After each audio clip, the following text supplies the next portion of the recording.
Hey everyone, welcome to All About the Joy. This is Culture and Consequence with Carmen and Andrea. Put my glasses away. Hey, what's up, Andrea? How you doing? Hey, good morning. Good morning. Okay, I just want you to know, no one else will understand why I'm saying this, but you will. I slept 8 hours last night. Woo! Oh my God. And here's Wow. the thing.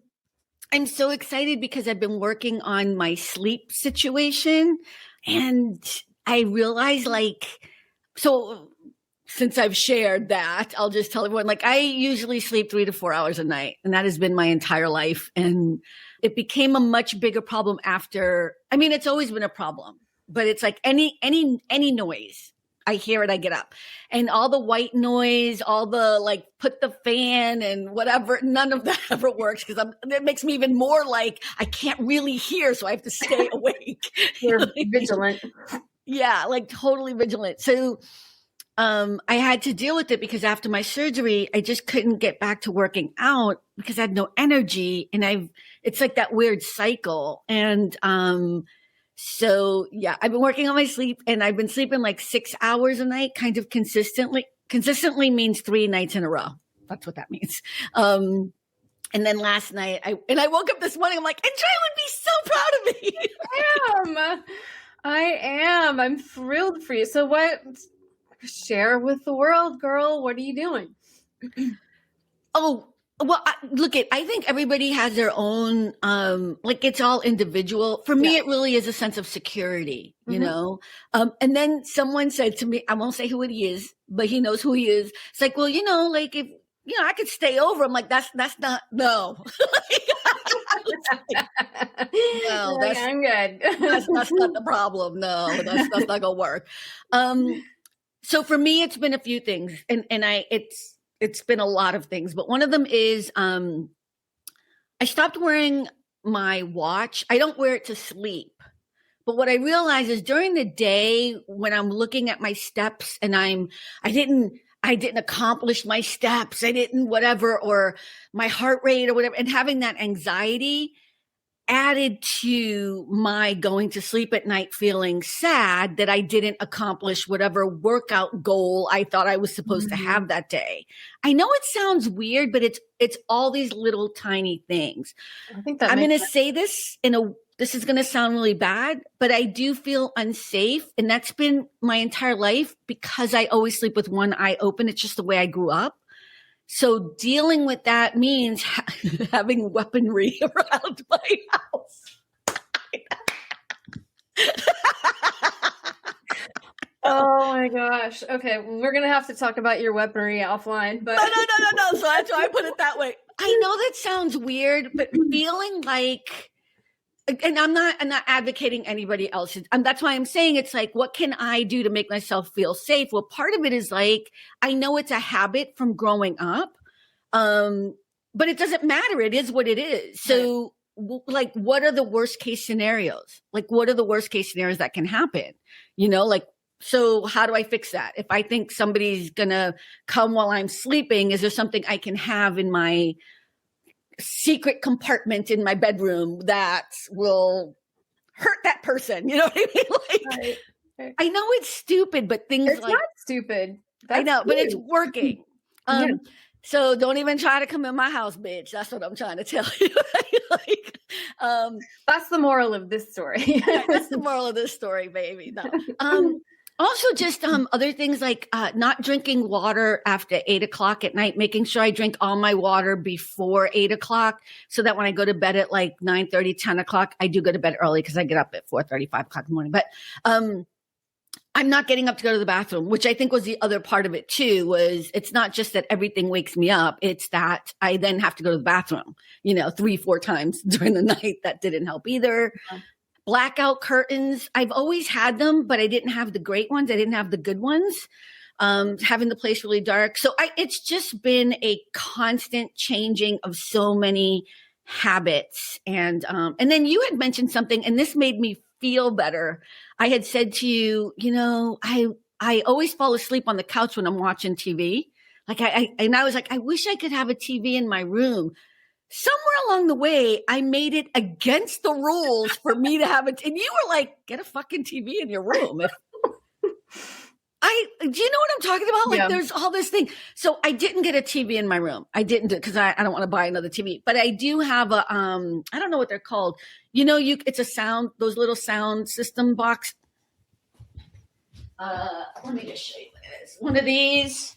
And then it's a sound box and it takes the sound from the TV. And then you could put it anywhere in your home to like work out or whatever. So you don't have to put the TV on really loud. So I just put this in my bedroom now. I've never even heard of that. Really? But you can be on the phone and stuff too. It's a speaker. It's just like a portable speaker. Okay. I call it a sound system. I was like, a sound box. That's a speaker. We'll be talking about language later. No, but I mean, it's a speaker, but it's not just a speaker because you can bring it to, like, I always think of a speaker, you have to plug it in and keep it I'm thinking old school. You know what I mean? I'm Gen X. What can I say? Yeah.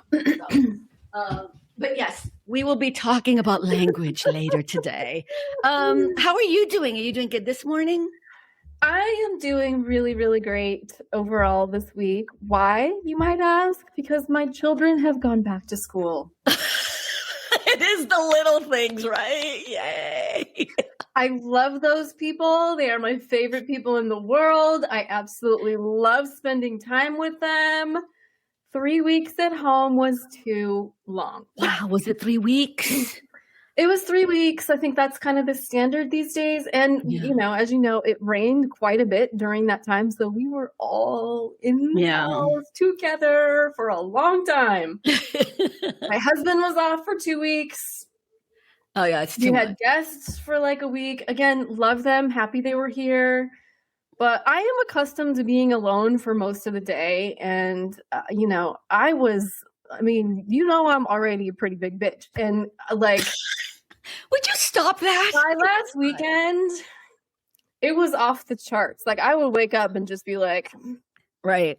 Don't talk to me. Don't ask me for anything. No, I'm not cooking for you. I don't care if you're bored. Shut the fuck up. You know what? You have this body. I don't think you're a bitch at all. Okay, well, you don't live with me. So. Well, it's very true. It's very true. But no, I think it's funny because everyone thinks I'm the hardcore whatever person when it comes. And it's always like, it's you, Cynthia. And I'm like, yeah, I'm probably the most easygoing person out of all my friends, but I'm the one labeled with it. But it's okay. It's okay. Well, I'm glad you're doing good. Can I share a video so we could start our conversation? Absolutely. Yes. Let me just also say this, that it's really hard to be happy and joyful and positive during this time period. It really is. And so when you have it, really embrace it. Yeah. Recognize it, call it out, talk about it. Definitely. Yeah. I mean, that's why I'm kind of so happy about the sleeping thing. And then of course I had to watch the news today and I was like, okay. So let me share. This is from Pod Save America.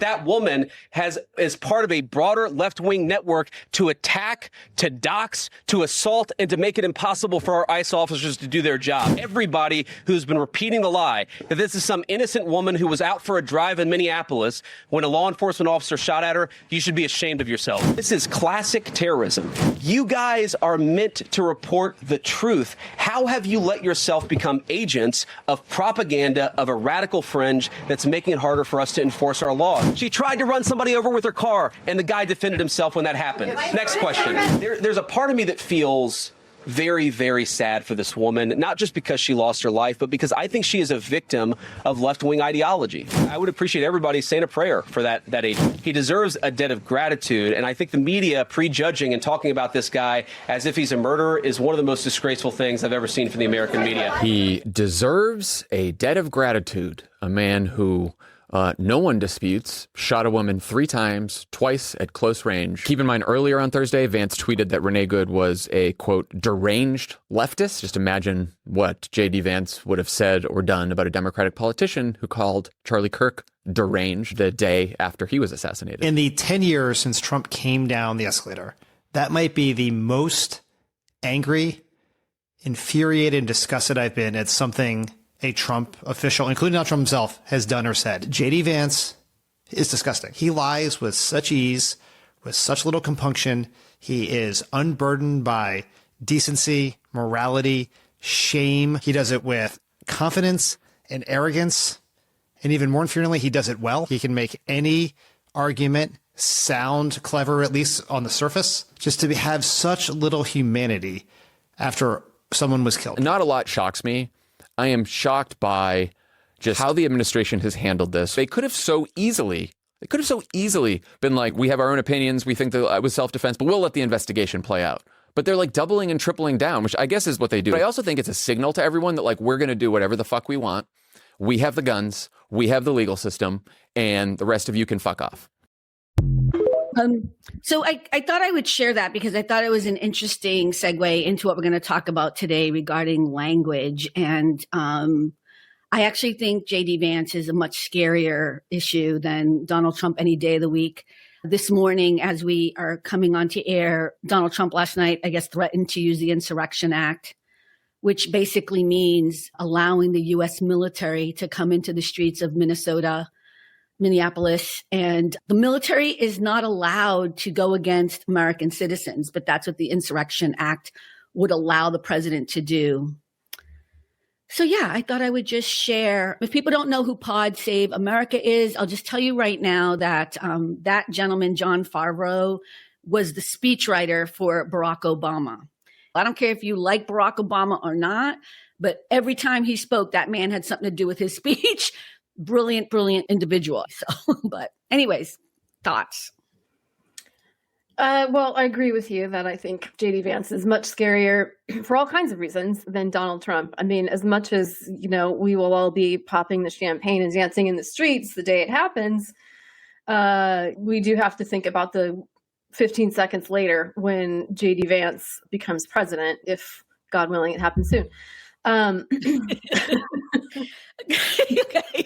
And what you mean by that is Donald Trump decides to resign for health reasons. That's exactly what you mean. Anyway, but yeah, he is a much, much scarier individual. Like I said, for all kinds of reasons, including the people who back him, support him.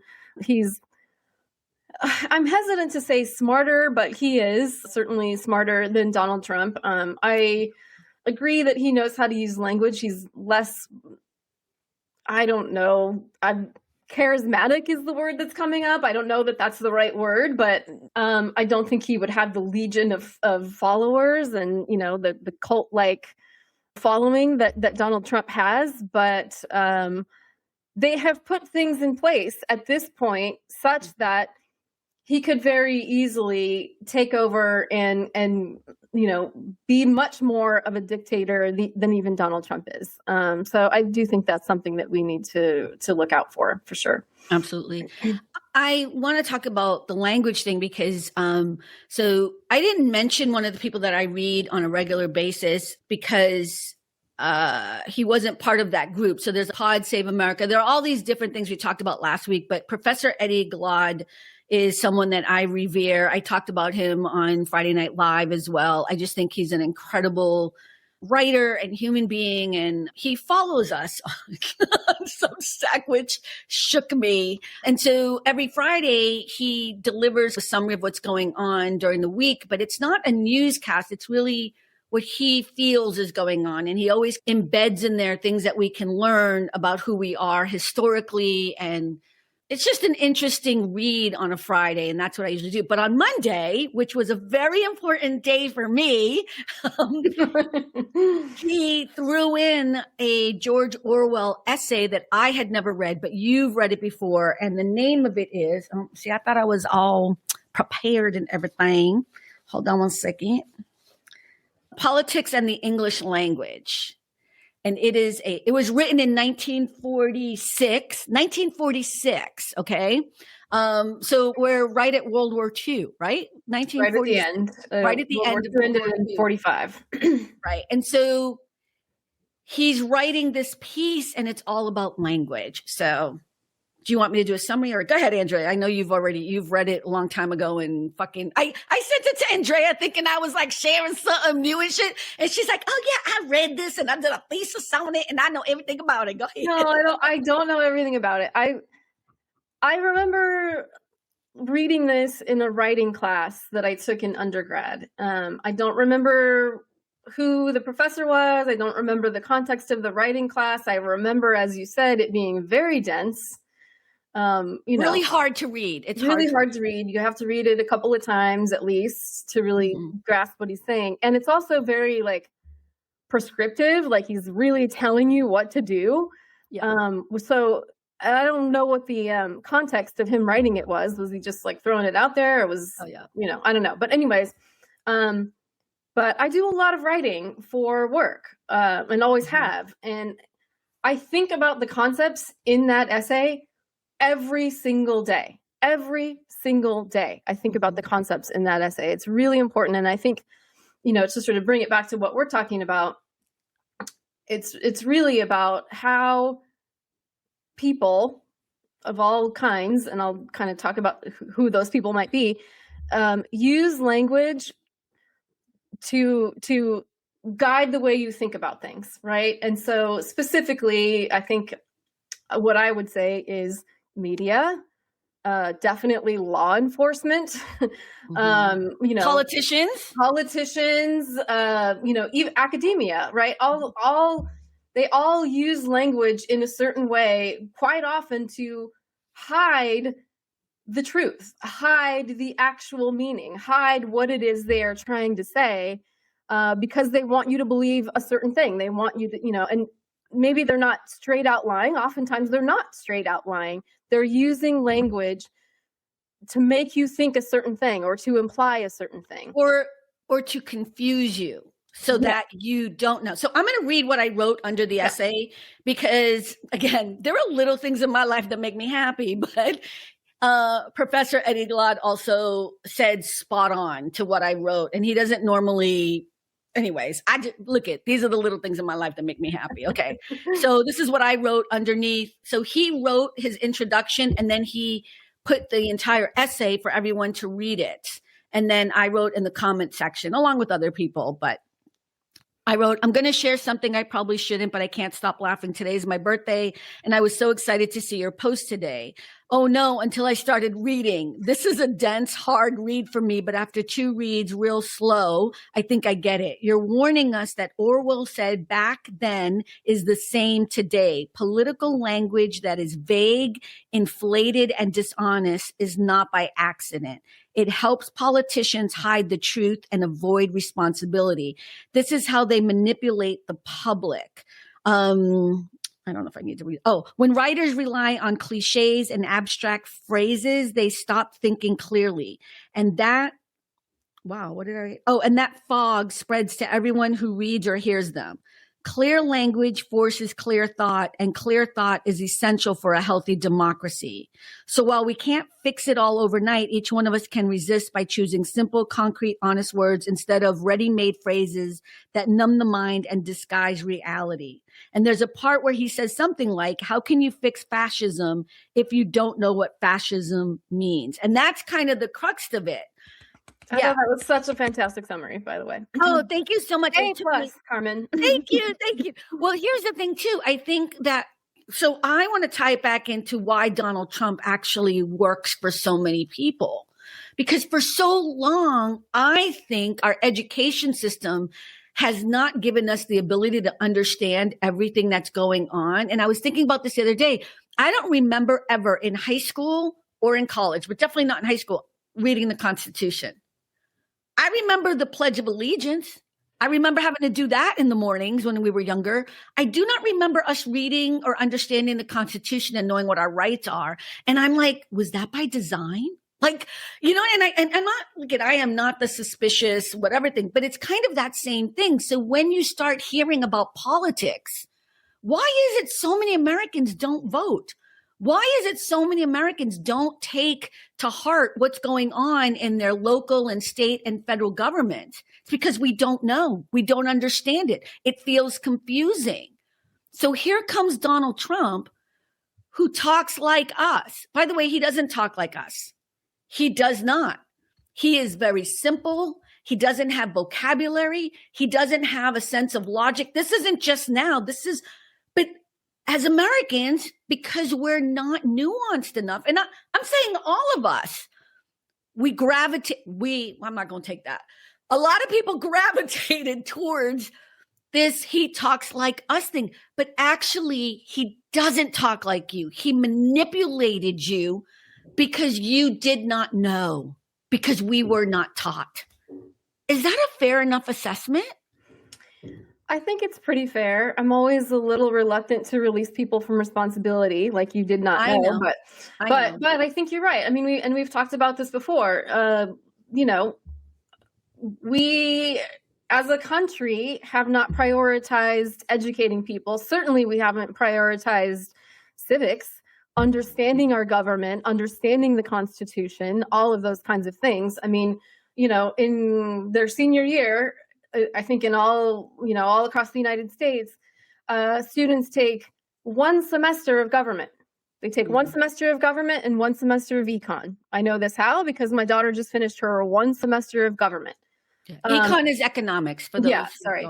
And well, actually, she's just starting. She did econ, but the curriculum is not a, hey, let's dive in and read, the Constitution. It's like, we have 3 branches of government, and the kinds of things I would think that you should already know at that point. These are people who are going to be 18 or already are. Right. They're ready to vote. It's even things like we don't teach kids. I wasn't taught how to balance a checkbook. We don't, there's so many things we don't do to prepare our society to be smart. And that's by design. Oh my God, I don't do conspiracy theories, but now I'm like, I have always been who I am, curious. I've always been this kid, curious. I mean, I'm not a kid anymore, but you understand what I'm trying to say, like curious, wanting to understand, and always shut down. I remember going to Catholic school and asking questions in religion, because we were really taught just religion, English, and some math, right? Like whatever. I sucked at the math part, but I remember asking a question about religion, why it didn't make sense, right? Just asking, this isn't a diss on religion, just a kid asking a question and being shut down. Basically, it is what it is, and you just take it in. Yeah, don't ask any more questions about it. And that's kind of, I think, what we do too. So I think language, now because we do have the ability to I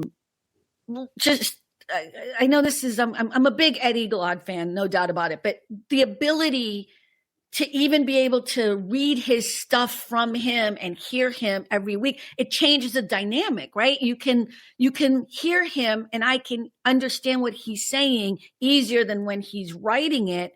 And then when he writes it or he shares something that's really hard, I'm now curious and allowed to be like, well, I like him as a writer. Now I want to understand why because I admire him, understand this. And then I fight to understand it. That's how it should be. That's how it should be in all of our classrooms. Yeah, I think you've hit on something really important. That curiosity is stifled at best, if not completely stamped out in children. And there are multiple reasons for it, right? Teachers have a lot on their plates. They have a lot of kids in their classrooms. They don't have all the resources and support. The curriculum is, in some cases, in a lot of cases, most cases, dictated to them. I mean, there are all kinds of reasons for that, but it's like you have to have a really special teacher to actually, honor that creativity and allow you to follow it. Like that's the special case. But I think even because we all have our special teachers, right? I mean, Alice McIntyre, who I'm still in touch with, was my 7th grade teacher, was my saving grace. She didn't just help me, she helped many, but that was also, it shouldn't be that. It was so burdensome to her. You know what I mean? To have to be that teacher like that for too many kids. And she can't save everyone. And it shouldn't be that kind of job. So you're absolutely right. But I want to go back to the language thing too, because I feel like I am not trying to absolve responsibility of people who made choices that were not in their best interest or in the interest of their neighbors. It pisses me off more that they don't have compassion or understand that this is exactly what was written down in that, what was it? 2025. 2025. This Project is exactly what you 2025. voted for. All the people like, I didn't vote for this. You absolutely did. This is what you voted for. It's in there. And we were screaming at you and telling you over and over again. But here we are. What I'm trying to say is there is a part of me that grew up always feeling like everything was my fault. I was too dumb. I didn't have the right FICO score. Whatever it is, right? Like everything was my fault. I didn't work hard enough. Are you fucking kidding me? And that one was probably the biggest one, that I was never enough. And it wasn't till later in life that I started understanding that everything is not my fault.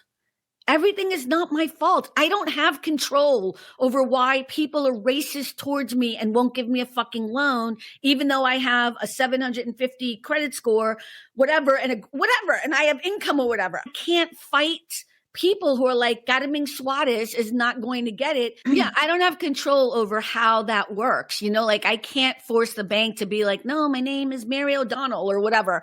And clients that I've worked for who've had worse income, worse FICO scores or whatever, and they can get, loans, no big deal. I don't know what that's about. So I'm not absolving people. What I'm saying is, for the most part, I don't care what it takes for you to realize it, but this is what's happening. Language is being used to manipulate you on all ends, and it's been happening for a long time. And that's kind of the crux of that article is what I'm saying. Yeah, absolutely. And I think, what you wrote in your comment about, the importance of saying things clearly. Simply, right? I mean, look, the one that we all know, the classic example, officer-involved shooting. The cops shot somebody. Right. We all know that one. It's technically true, but what are they actually saying? A police officer shot somebody. Will they ever say that? No. Why? Right. And that's the question. Why will they not say it that way? Right. Or suspect died at the scene. Oh, really? Did he have a heart attack? Right. Did he, was he bitten by a rabid squirrel? How did he die? A rabid squirrel. What are we not saying? Right. And why are we not saying it? Right. The really, really important part is simple and clear. And that's what I was always taught. And that's what I have to go back. This just happened to me yesterday. I was writing an email and I was like, what am I saying? We conducted an audit of blah, blah, blah. It's like, we audited this. Right. Why would I write it that way? Well, in that piece, George Orwell, as he's writing, it says, and I know I'm doing this as I'm writing this piece. That's why it's so dense. It's like the irony of ironies is that if you're not careful of language, you start doing the same thing, which is what J.D. Vance is doing. Yes. Using words to manipulate what actually happened. And John Favreau, I don't know how to say his the guy who's on podcast, whatever, he says that. They could have easily just said, you know what, we're going to have investigation, go into it, blah, blah, blah. But instead, they're using this as a way in which to keep justifying why ICE is doing what they're doing. Stephen Miller, who I fucking hate with all of my heart and passion, because I think he's evil personified. I really do. Turned around and said that every ICE agent has what is it, like federal immunity or something? I forget what it's called. Yeah, I can't remember what he called it, but it was essentially like, do whatever the fuck you want. You're never going to be prosecuted. He said that on television. I'm like, that's not how our country works, dude. That's how they want it to work. And I think this is the thing. They say these kinds of things.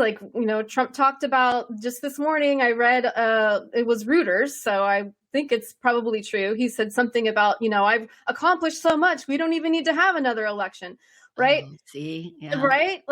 They're saying these things and everyone's like, oh, they're just racist. They're just jerks. Or he's just exaggerating. They just say those things. Right. No, you have to believe what they are telling you because they are literally saying this is what we want. Right. We want a secret police force, an anonymous police force that you cannot penetrate. You don't know who they are. You can't see their faces. They're changing license plates on the cars that they're using to obscure themselves. We want them to have total immunity to bust into your homes, to pull you out of your cars, to send you to secret prisons, either in the United States or somewhere else. This is what they want. And this is normal. By the way, they're normalizing it. That's what's happening right now. And this isn't, I'm telling you right now, on my mother's grave, I am not a conspiracy theory. I'm not someone who gets alarmed. This is what's happening right now, is we're normalizing ICE on the streets. Last night, ICE, there's 3,000 ICE agents. To put that in perspective, Minneapolis has 600 police officers. Really? They only have I didn't know that number. Oh they have 600 police officers. I don't care what you believe. I don't care if you have always thought Trump was great or whatever. I really need people to start doing a reanalysis of who you are as an American. Who you are as a human. Yeah, but they're all into the rah-rah Americana thing. So I'm just saying, if what you believe is the ideals of being an American versus being a racist Nazi, I'm just saying, Andrea's head, I'm gonna do a little pop over. She's like, same thing. It's not. I feel like we're at a crossroads. We have been for a long time, but I think people are thrown by what's happening. They shouldn't be, but they are. Watching women getting cut out of cars and thrown to the ground. I think the visuals are painful for everyone. People being, shot straight in the face, point blank, with tear gas. I mean, just there are all kinds of things that we're seeing that if they were anywhere else, and I mean, we actually have this example right now. Mm-hmm. What's happening in Iran? What has happened in Iran, right? Yeah. I mean, it's truthfully not as bad here as it has been there. Oh, I wouldn't. Yeah, I don't want to say that. Well, I don't want to make it like it's okay here either. No, it's not. But, they have not yet murdered, tens of thousands of people all at once. But that we know of, because we don't have any information. Yeah, exactly. We're being held in ICE detention centers. I'm sorry. No, don't be. Definitely correct me on that. I'm certainly no apologist for what they're doing. But, we're seeing that over there. And Trump's saying something like, well, we've got to protect those protesters for democracy. It's like, what are you even talking about? Right. If we see it somewhere else, it's one thing, but when we see it happening in one of our cities, one of the great cities in this country, of which there are many, and you have community members, people who are activated, who would never have even thought about this before. And I will say, I have to give a shout out, because I have talked a lot of shit about men in general, and definitely white men. I know it's Minnesota and it's mostly white folks. I've seen a lot of white dudes out there. Yep. And my hat is off to those guys who are out there really trying to protect their communities, and you're activating a lot of people. And I think that I don't know if they're surprised by this, they meaning the administration. I don't know if they're surprised by what they're sort of awakening in people, but this is what they want. I'm done giving them the benefit of the doubt. I don't think I was really ever doing that after the first year of his first administration. I don't even think I was doing that. I was just hoping for the best. You know what I mean? But I feel like what they want is we're already in this authoritarian situation. And that's another buzzword that people don't know what it means. Yeah. So basically, authoritarian is the umbrella, and fascism is one of the legs of it, right? So authoritarian is the idea of a small group or one person taking over, and we don't have any say as a people. Fascism is that, plus the ideology. So the belief that only white people should exist. That's Nazism. I hope I'm explaining it in the simple way that I understand it. But it's a buzzword. And again, they're words that people don't, because we weren't taught them, so we don't know them. And then when you hear Nazi, people are like, I'm not a Nazi, and Trump is not a Nazi. And the behavior is so close. It's so close. And when you understand, again, it goes back to the article. If you don't know what fascism is, you can't fight against it.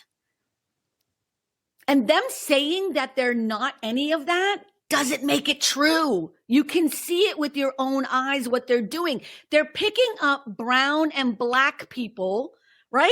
Latino people, whether they're citizens or not, whether they have a judicial warrant or not, they're just taking them off the street. These are human beings. These are not gang members. These are people working at fucking Target, 17-year-olds. These are people who are landscapers. These are people who are farm workers. These are people waiting at Home Depot looking for work because they want to do the best that they can in this country. If we really cared about immigration, I say this over and over again, we would be going after the corporations, we'd be going after the businesses and the people that keep hiring people without paperwork. I'm sorry. I get so angry because to me, it's so logical. If you really wanted to deal with immigration, you wouldn't be going after the poor fucking people who traveled here at the risk of losing their lives, giving up everything from their own country to try to just have a better life because America at one point had the possibility of being that for them. Just like it was for Andrea's family, for my family, for every Irish fucking person here, Italian person, whatever. It doesn't matter. Unless you are somebody who is indigenous to this country, which most of you watching this are not. I'm sorry. Okay. I'm going to bring it back. This is what happens when I get 8 hours of sleep. Amen. I got 8 hours of sleep, bitch. I'm on fire.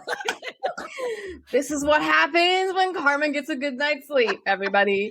I'm sorry, but it's true. No, it's true. I'm like, it's shocking to me, truly, in many cases. Why, like, if you look at how hard most immigrants, almost all immigrants, number one, worked to get here. Mm-hmm. Number two, worked to stay here. Yes. These are hardworking, massively contributing people in our communities.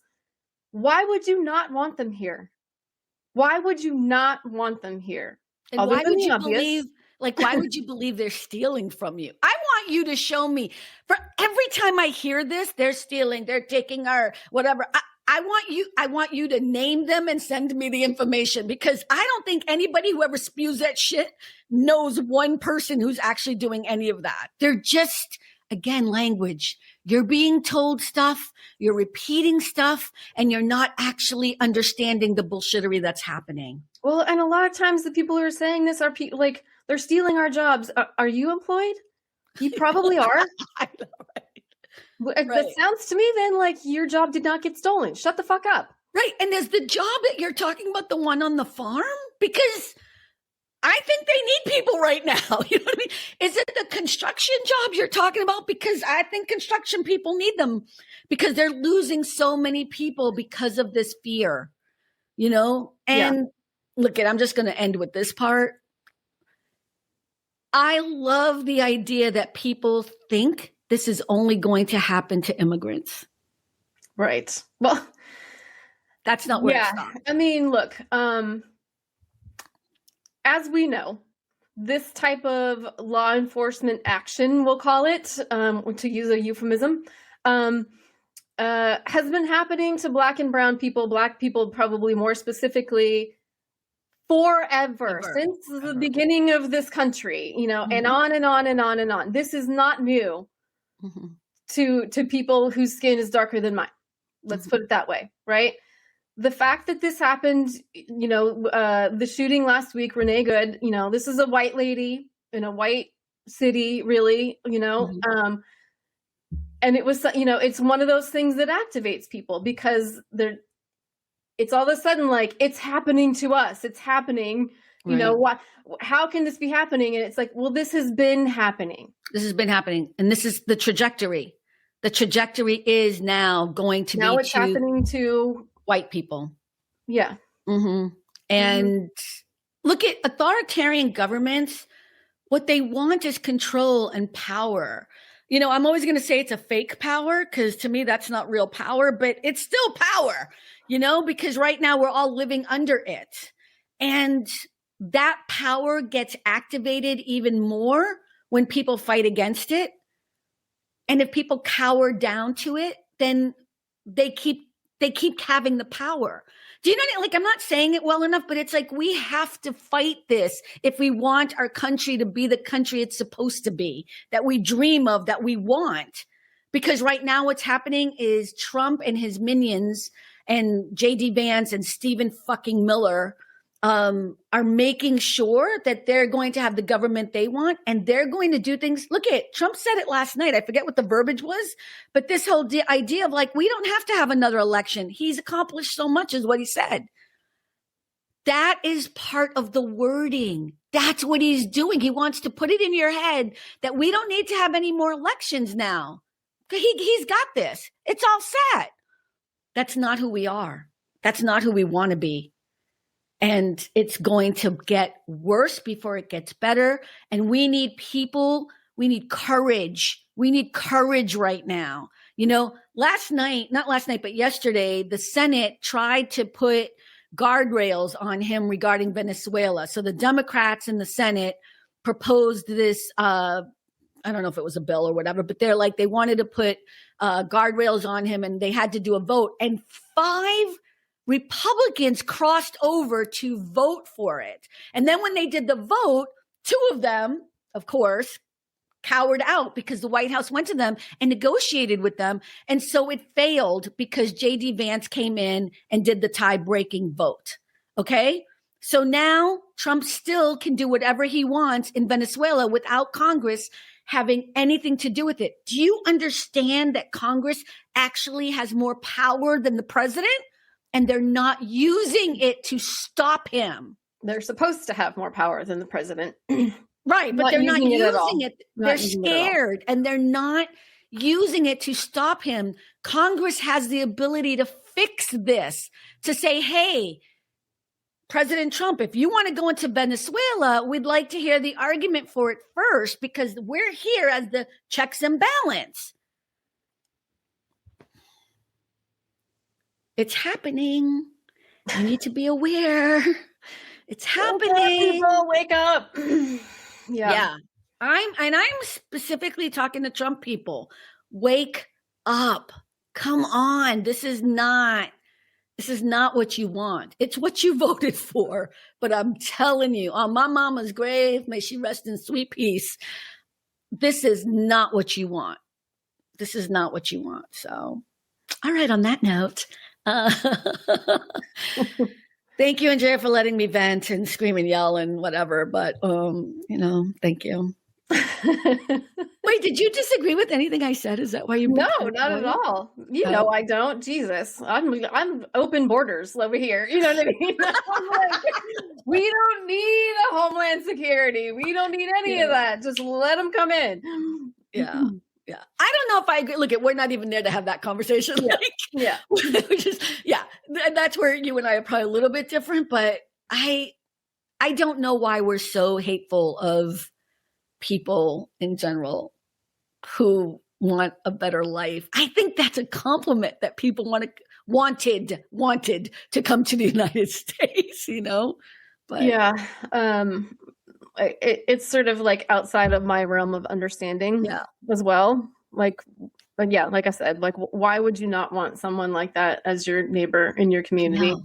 I know. Can I ask you this question? What do you think's going to happen? I know. Do you have hope? Because if you have hope, I always have hope and faith, right? But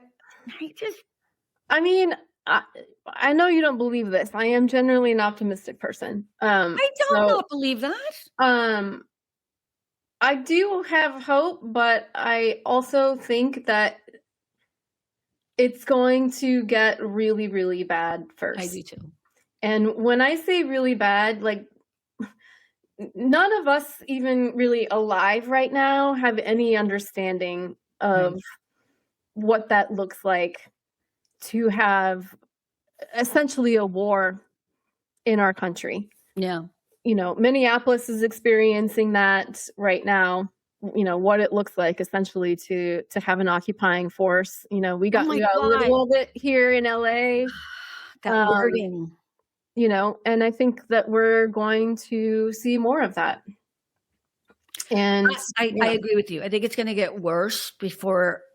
I don't know when it gets better. I don't know either. The only thing I'm going to say over and over again is that we need to vote. I don't care how intimidating it's going to get, because they're going to do everything in their power to make sure that we don't vote or that our votes don't get counted. You have to still vote. Figure it out. Make sure that's all you do. We need to put more Democrats in office.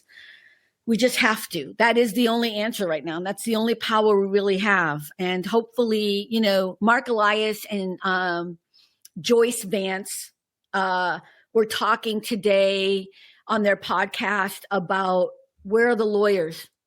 Where are the corporations?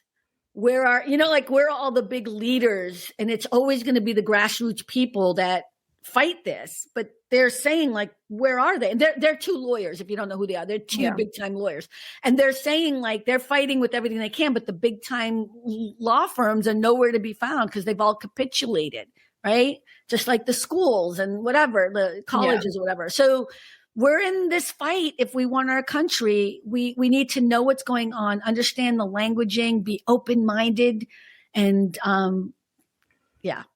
Well, and I think it, like you said, you definitely have to vote. And I think, look, I get into my funks too, where it's what good is my vote going to do? Are they even going to seat? What is it going to look like? Will they even be able to take their seats in 27 if they're elected in 26? I mean, there's all kinds of concerns and worries and all of that. You still have to do it. You have to do it. You have to get 17 friends and family members to go and vote too. Convince them to, right? Yeah, it's the only thing we can do right now. That's the only thing we can do right now is make sure that we vote in this upcoming election for Congress so that we can take back this. We have a chance to take back the Senate too, which is amazing. And definitely try to take back the House. It looks like we're going to be able to take back the House. Everything else that happens after that, that's different. Our job is to make sure we vote and vote Democrat. And you know what, Andrea, you know me, I never tell people how to vote. I don't. Yeah. Because I used to be very listening to conservatives and Republicans could understand, blah, blah. But now I'm no, we done. We need to get back on track. So anyways. All right, everyone. I hope you all have a great night's sleep because just change who I is and everything. You know what's so funny? I have energy when I'm only sleeping 4 hours a night, but now I'm just kidding. Be scared. All right, thanks, That's another thing you can do. Get a good night's sleep. Hey, everyone. Thank you so much for stopping by. And remember, at the end of the day, it really is all about the joy. Bye, everyone. Bye. Thanks for stopping by. All about the joy. Be better and stay beautiful, folks. Have a sweet day.